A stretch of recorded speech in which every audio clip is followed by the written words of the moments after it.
안녕하세요. 정유한 목사입니다. 11월 17일 말씀 묵상 함께 하겠습니다.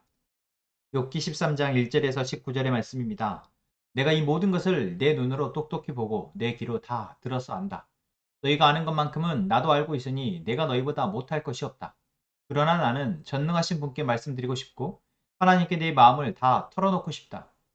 너희는 무식을 거짓말로 때우는 사람들이다. 너희는 모두가 돌팔이 의사나 다름없다. 입으로라도 좀 다물고 있으면 너희의 무식이 탄로나진 않을 것이다.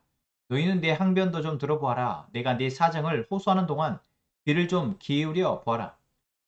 너희는 왜 허튼 소리를 하느냐? 너희는 하나님을 위한다는 것을 빌미 삼아 알맹이도 없는 말을 하느냐? 법정에서 하나님을 변호할 셈이냐? 하나님을 변호하려고 논쟁을 할 셈이냐? 하나님이 너희를 자세히 조사하셔도 좋겠느냐? 너희가 사람을 속이듯 그렇게 그분을 속일 수 있을 것 같으냐? 거짓말로 나를 고발하면 그분께서 너희의 속마음을 여지없이 폭로하실 것이다. 그분의 존엄하심이 너희에게 두려움이 될 것이며 그분에 대한 두려움이 너희를 사로잡을 것이다. 너희의 격언은 한낱 쓸모없는 잡담일 뿐이고 너희의 논쟁은 흙벽에 써놓은 답변에 불과하다. 이제는 좀 입을 다물고 내가 말할 기회를 좀 주어라. 결과가 어찌 되든지 그것은 내가 책임지겠다. 나라고 해서 어찌 이를 악물고서라도 내 생명을 스스로 지키려 하지 않겠느냐. 하나님이 나를 죽이려고 하셔도 나로서는 잃을 것이 없다. 그러나 내 사정만은 그분께 아뢰겠다. 적어도 이렇게 하는 것이 내게는 구원을 얻는 길이 될 것이다. 사악한 자는 그분 앞에 감히 나서지도 못할 것이다. 너희는 이제 내가 하는 말에 귀를 기울여라. 내가 하는 말을 귀담아 들어라. 나를 좀 보아라. 나는 이제 말할 준비가 되어 있다. 내게는 내가 죄가 없다는 확신이 있다. 하나님, 나를 고발하시겠습니까? 그러면 나는 조용히 입을 다물고 죽을 각오를 하고 있겠습니다. 아멘. 욥이 새 친구들을 향해서 계속해서 대답하고 있습니다. 욥의 말은 새 친구들의 자신을 향한 판단과 정죄에 대한 온당한 대응입니다. 그래서 욥은 이야기합니다. 너희들이 아는 것만큼 내가 알고 있다. 그리고 너희는 사실 지금 큰 실수를 하고 있다. 아니 어쩌면 그것이 죄일 하나님이 보시기에는 그것이 죄다 라고 이야기합니다. 그것은 무엇입니까? 사실이 아닌 것을 사실로 단정하고 있다는 것입니다. 욥이 죄를 짓지 않았는데 이들은 욥이 죄를 지었다고 이미 단정하고 있습니다. 그 이유가 무엇입니까? 하나님은 결코 죄 없는 자에게 이토록 엄한 벌을 내리시지 않으시는 분이라고 생각하고 그 하나님을 스스로 보면은 변호하기 위해서 이들은 욥을 죄인으로 만들고 있는 것입니다. 그들의 어떤 얕은 지식이 어쩌면 하나님을 알고 있다고 말하는 그러한 교만이 욥을 죄인으로 만들고 있는 것이죠. 이건 사실 큰 죄입니다.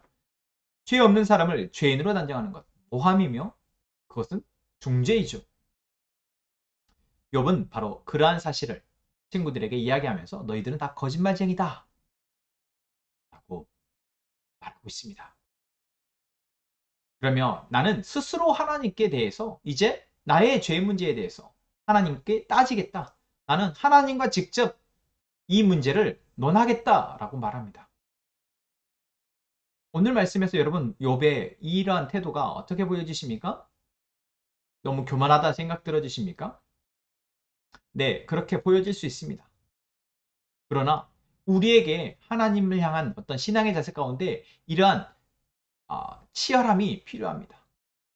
교만하게 보일 수 있을지만 욥은 사실 하나님을 알고 있기에 자신의 문제에 대해서 자신의 삶에 대해서 하나님께 답을 구하고자 하는 치열한 마음이 간절한 마음이 여기에 담겨 있는 것입니다. 반대로 욥의 친구들은 하나님을 알고는 있지만 하나님과 직접 교통하거나 하나님으로부터 뜻을 받아서 지금 욥에 대해서 조언하거나 판단하고 있는 것이 아니라 자신들의 갖고 있는 그 지식 안에서 욥을 죄인으로 단정하고 있는 것이죠. 여러분 우리 안에 이러한 부분들이 있습니다. 저도 목사로서 말씀을 가르치고 말씀으로 권면하는 자리에 있다 보면 사람들에게 그들의 상황에 대한 해석을 위해서 하나님은 이러한 분이 아니실까요? 하나님이 지금 이러한 생각을 가지고 이렇게 하고 계시는 것이 아닐까요? 라고 말할 때가 있습니다. 오늘 말씀을 읽으며 내가 그때 그 말했던 것이 정말 그 사람을 위한 말이었는가? 그 사람에게 주신 하나님의 말씀을 내가 전달하는 것이었는가? 아니면 나의 섣부른 판단이고 정죄였을까? 반성하는 시간을 갖게 하는 오늘 말씀이었습니다. 여러분, 우리는 하나님을 변호할 필요가 없습니다. 우리가 하나님의 진리를 우리가 변호할 필요가 없습니다. 우리가 해야 할 것은 하나님을 온전히 믿으며 그 하나님의 말씀을 통해서 내 삶을 계속해서 치열하게 고민하며 살아가는 것입니다. 하나님을 모르는 사람들에게 또한 자신의 삶에 있어서 죄와 죄가 아닌 것에 대한 구별이 안 돼요. 자꾸만 넘어지는 사람들에게 우리가 그들에게 하나님의 말씀을 들어 조언하고 가르칠 수는 있지만 그때 우리는 조심해야 될 것이 바로 하나님보다 앞서지 않는 것입니다. 내가 하나님을 있는 하나님의 말씀 그대로 진리 그대로 선포해야 할지 내가 그것을 내 나름대로 가공하고 포장해서 하나님을 변호하려 해서는 안 된다라는 것이죠. 그 과정에서 어떤 일들이 일어납니까? 그들을 향한 잘못된 정죄가 일어난다라는 것이죠. 그들에게 하나님을 잘못 소개하게 될 수도 있다라는 것입니다. 우리는 하나님을 전해야 되는 것, 하나님의 사랑을 가르쳐 증거해야 되는 것은 마땅하지만 하나님을 우리가 변호하려 하거나 하나님보다 더 앞서서는 안 될 것입니다. 오늘 우리에게 주신 말씀을 생각하며 우리가 하나님보다 앞서지 않기를, 우리가 하나님 스스로 온전하신 그분을 우리가 포장하려 하거나 변호하려 해서 오히려 하나님을 더 욕되게 하거나 망령되게 일컫는 그러한 우리의 언어가 우리의 삶이 되지 않도록 위해서 기도했으면 좋겠습니다. 기도하겠습니다. 하나님, 우리가 하나님을 잘 안다고 하면서도 여전히 우리는 하나님을 잘 모릅니다. 하나님, 우리에게 하나님을 알려주옵소서. 하나님이 어떠한 분이신지 우리가 하나님을 더 알고 하나님을 더 신뢰함으로 우리의 삶을 살아갈 수 있도록 지켜주옵소서.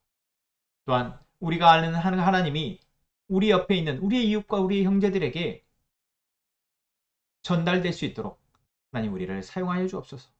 우리가 어설프게 알고 있는 지식으로, 부족한 지식으로 하나님을 변호하려 하는 어리석음을 범치 않게 하여 주옵소서. 하나님보다 앞서지 않게 하시며 하나님을 우리의 언어로, 우리의 생각으로 가둬버리지 않도록 주님 우리를 지켜주옵소서. 우리의 입술이 오히려 하나님을 오해하거나 하나님을 더 믿지 못하게 하는 그런 어리석음으로 나아가지 않도록 주님 붙잡아 주옵소서. 함께 행복한 선화목재교회 모든 성도들의 입술을 주장하여 주시며 우리의 삶을 하나님 붙들어 주옵소서. 감사합니다. 예수님의 이름으로 기도합니다.